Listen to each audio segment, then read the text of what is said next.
Welcome back to my channel. Today, we will be discussing another toxic chemical in cosmetics called phthalate. Phthalate are a class of synthetic chemicals predominantly used as plasticizers, enhancing the flexibility, strength, and durability of plastics. These substances are ubiquitous in various consumer goods, including toys, vinyl flooring, personal care items, and food packaging. Despite their functional benefits, phthalate have become a focal point of health concerns, leading to a wide regulatory scrutiny globally. Today, we will explore the health implications of phthalate exposure, the current regulatory landscape, and practical measures to limit exposure. Let's take a look at phthalate chemistry and types.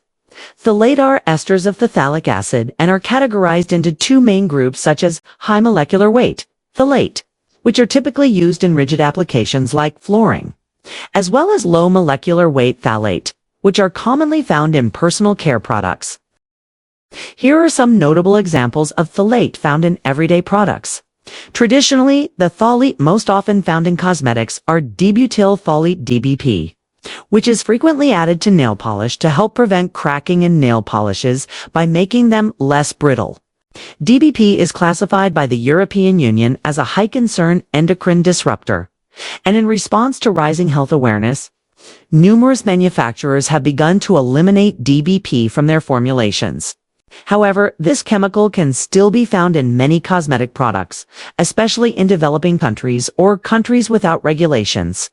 Secondly, D-ethyl phthalate DEP is often used as a solvent and fixative in fragrances to enhance fragrance longevity.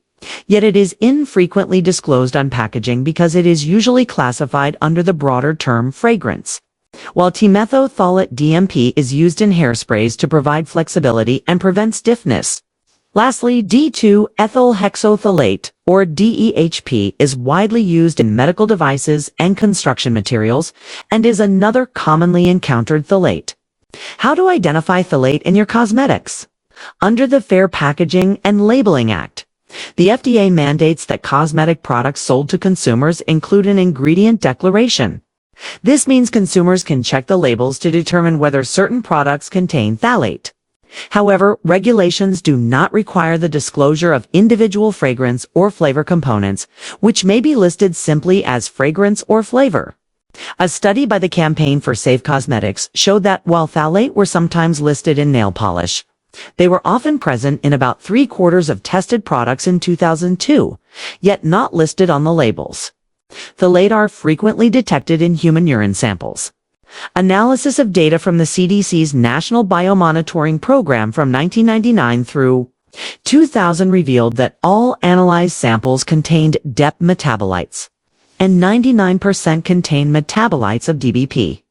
The prevalence of DEP is thought to stem from its widespread usage in cosmetics and fragranced products. Phthalate are found in some products such as nail polishes, hairsprays, aftershave lotions, cleansers, and shampoos. Here are ways to know if your cosmetic products contains phthalate. Watch out for these keywords that may indicate the presence of phthalate: fragrance, phthalate, DEP, DBP, DEHP, and DMP. If any of these chemicals are found, then the cosmetic may contain phthalate. Next, let's explore the health risks linked to phthalate exposure. The most common health risk of phthalate exposure is endocrine disruption. Evidence provided by the European Commission supports the idea that both DBP and DEHP can disrupt normal hormonal functions. The Endocrine Disruption Exchange also lists DEP, DBP, and DEHP as endocrine disruptors. Long-term studies have shown that these chemicals can interfere with hormonal balance, especially during vital developmental stages. Notably, exposure to DBP and DEHP during pregnancy has been linked to a shortened anogenital distance in male infants, a potential indicator of feminization during genital development. The second health risk to phthalate exposure is developmental and reproductive toxicity. The European Chemicals Agency has identified D2-ethylhexyl phthalate and dibutyl phthalate as reproductive toxicants. Studies have correlated elevated levels of their metabolites, such as monoethyl phthalate and mono-2-ethylhexyl phthalate, a metabolite of D2-ethylhexyl phthalate with reproductive toxicity. These metabolites diminish sperm quality and causes infertility in males. They can also lower testosterone production in fetuses, resulting in alterations in genital development. Next is the risk of cancer development. Both the National Toxicology Program and the US EPA have classified DEP as possibly carcinogenic to humans, based on animal study results. Research has indicated that DBP can promote breast tumor cell growth and reduce the efficacy of anti-estrogen treatments such as tamoxifen. Both DEHP and DBP are noted for having weak estrogen-like properties, while DEHP is linked to liver tumors in animal models. Here are some regulatory standards imposed on phthalate use. Due to the potential health risks posed by phthalate, various regulatory authorities have implemented measures to its limit exposure.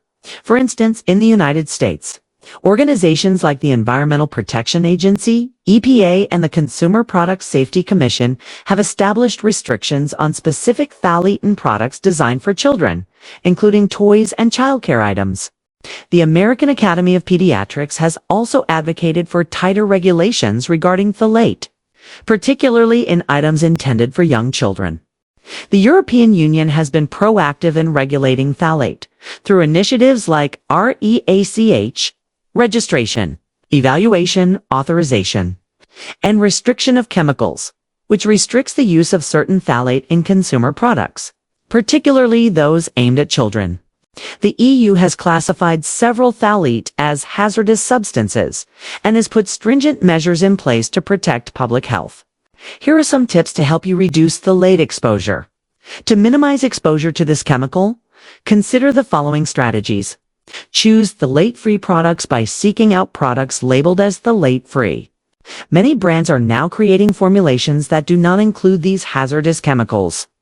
Avoid PVC. Phthalate are often associated with polyvinyl chloride PVC products, so consider alternatives made from safer materials such as wood, glass, or natural fibers. Limit use of personal care products. Many common personal care items ranging from shampoos to lotions might contain phthalate. Always check ingredient labels and select options that are free from these chemicals. Stay informed.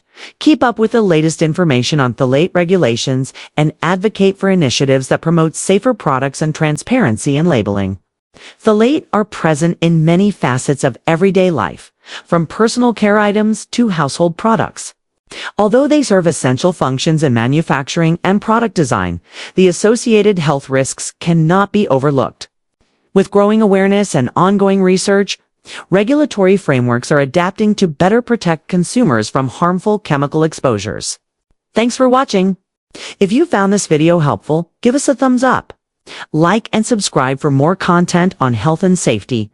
And don't forget to share your thoughts in the comments below. What do you think about phthalate? Let's keep the conversation going. Until next time, stay safe and stay informed.